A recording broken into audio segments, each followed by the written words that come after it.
Health Matters with Karen Key.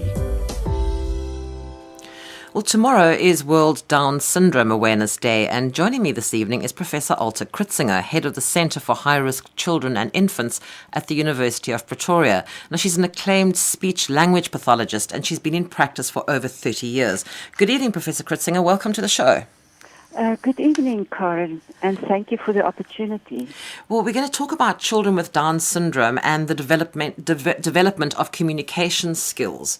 And I don't know if people really consider that when they think about children with Down syndrome. I don't think they really realize that there is potentially a problem with communication skills.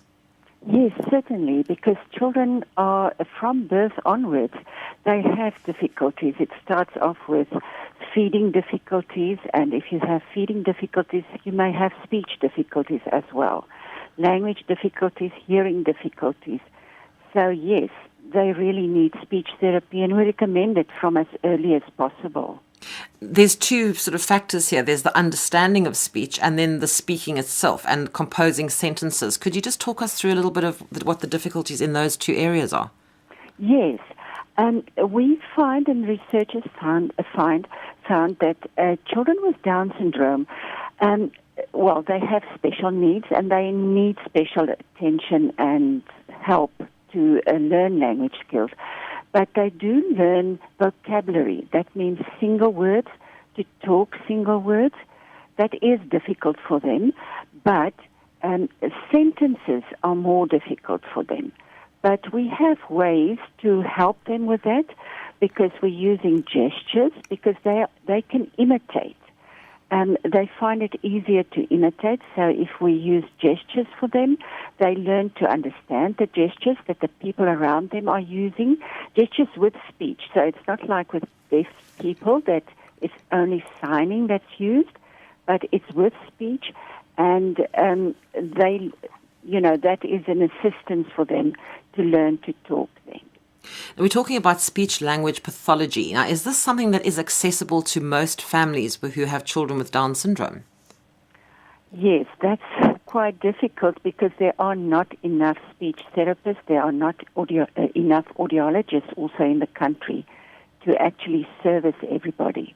But there are speech-language therapists available, audiologists as well, in state hospitals and in private practice. Not so many speech-language therapists at schools, but at university clinics, but not enough for everybody. But there are. You mentioned earlier when we were chatting now about the fact that these children need to be seen or need to be helped very early on in their life. If it's left too late, too late could be what, until in their early teens? Is that too late? Well, we never say it's too late for intervention, but early intervention is very important because for any child with Down syndrome or not, their brains are still plastic. And, a lot of development can happen and you can actually shape that development and help them a lot. So we want to start as early as possible. And the other advantage is that parents, when a child is born with Down syndrome, they actually don't have the knowledge and they don't know what to do. And they feel insecure and they feel uncertain of the way ahead. That's the time when they need the support, and therapists can give that support. The other thing about early intervention is it actually sets that child up for a much far more productive life as they get older as well. Yes, certainly. There is a correlation between early language skills and later learning to read and write, because children with Down syndrome can certainly learn to read and write as well. And the problem, I think, in South Africa, we have issues as well with cultural practices sometimes where children with disabilities are almost hidden away and they're not sort of brought out, if you like, into public view. And that also in itself causes problems. Yes, I think it's because in the past there was no help, and families don't know what to do. And the best that you do is that you try and cope on your own. And I think that's, maybe it doesn't start off with hiding the child, but just trying to cope on your own because you know There's no understanding out there. And that has changed a lot. And with World Down Syndrome Day, we really want to create awareness to say that there is help out there and the children have potential. They can learn. The very important thing as well, though, Professor, is the fact that it's not just people like yourself, the speech and language pathologists. It takes a team to help this child. Yeah, no, certainly. Because the diagnosis is made by a geneticist or a pediatrician, and physiotherapists and occupational therapists, audiologists to test the hearing, speech-language pathologists, and, yes, of course, educational psychologists, and teachers, nursery school teachers. So a whole team is involved. And we try to coordinate the team. In other countries where they have more resources, more research is done, and they work very well, and they can coordinate the teams because they have policy guidelines to guide them in that. In South Africa, we're starting off with that now, So our teams are not that well coordinated because, we don't have the full teams available in state hospitals yet. But there are teams, and, we can already do a lot for the children. If children are seen early enough, is it possible for a lot of these children to be mainstream schooled? Yes. This is the one thing that we say now for children with Down syndrome. They really have the ability and the potential to learn well. I'm saying to learn effectively in schools with other children, with their peers. Research has shown us that they actually have less behavior difficulties, and if they are with their age group, and they should not really be placed with younger children, also. And they benefit from children who are typically developing because they imitate so well, and they imitate the behaviors of other children, and so they learn a lot from their peers, and And this obviously would be part of the early intervention, because if the intervention happens early enough, the child will be emotionally secure and happy enough, I think, to be able to integrate into a mainstream school. That's right. They learn confidence, because they learn actually to access games, if you just talk about games, because if they have the words, they can initiate play, They can maintain play with other children, and resolving conflicts can happen because if you have speech and language skills, that can happen. You can start understanding the social rules, and yes, they have much more access if they also, have the language and speech and language skills. And for children with Down syndrome being mainstream schooled, it's a two-way bonus, I think, because for the other children in the school, it actually becomes an everyday part. It's something that's part of their everyday life, and that child with Down syndrome doesn't become somebody different. It's just a classmate in class with them, and that is what I think we should all be striving for. Yes.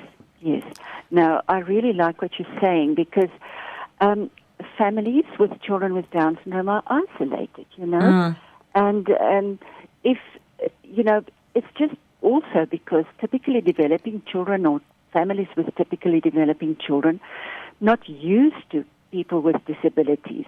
And we must just get over it. We must just get used to it and see it as such a benefit. It's such an opportunity for children to learn, for schools to open their doors and say, yes, we welcome children with special needs, children with Down syndrome, because everybody can benefit.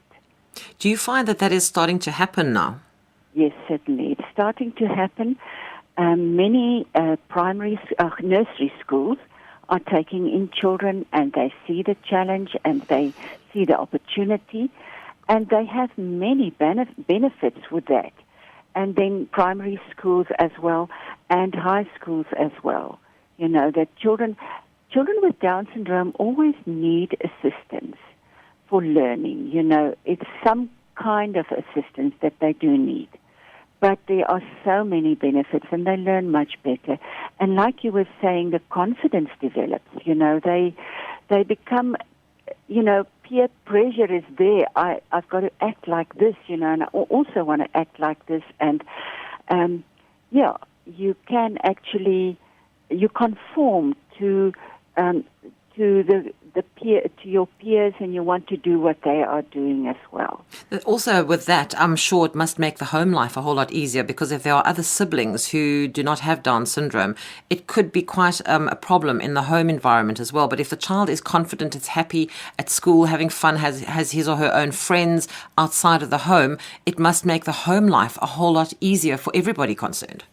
Yes, that's right, because the siblings of children with Down syndrome tend to protect their little brother or sister or older brother or sister, because they know what it is like, and they've experienced it in the family, the isolation. So it just makes it much easier for everybody, I think. I cannot talk as a mother with a child with Down syndrome, but in my broader family, there are 2 families with children with Down syndrome, and this is I know what they experience, yes.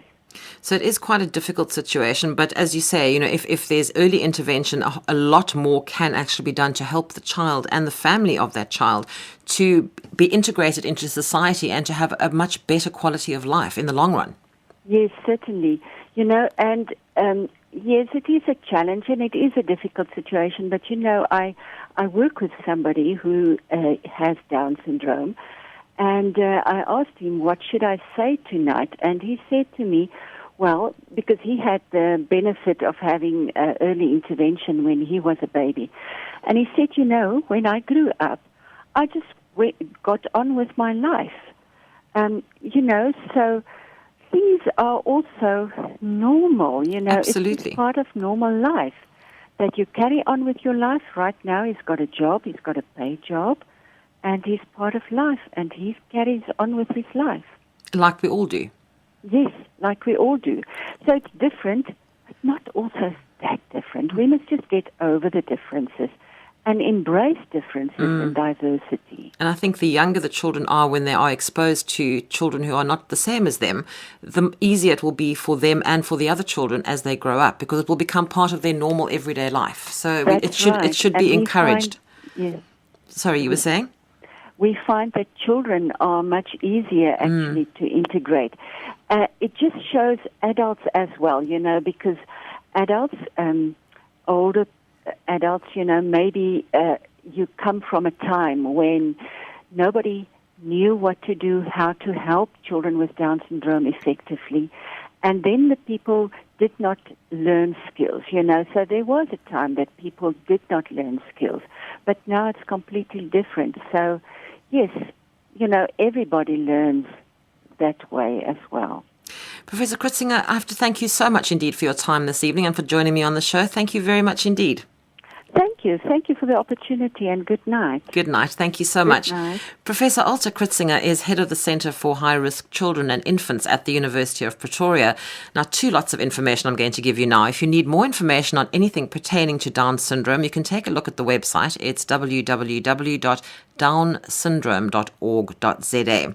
And then if you'd like more information on the South African Speech, Language and Hearing Association, or if you need to get in touch with a speech and language pathologist, there's a number. It's 086 111 3297, 086 111 3297, and their website is www.saslha.co.za. So saslha.co.za. And if you didn't have time to get all of that down, you can email me on healthmatters@safm.co.za, healthmatters@safm.co.za, and I will only with the greatest of pleasure pass on all those contact details to you.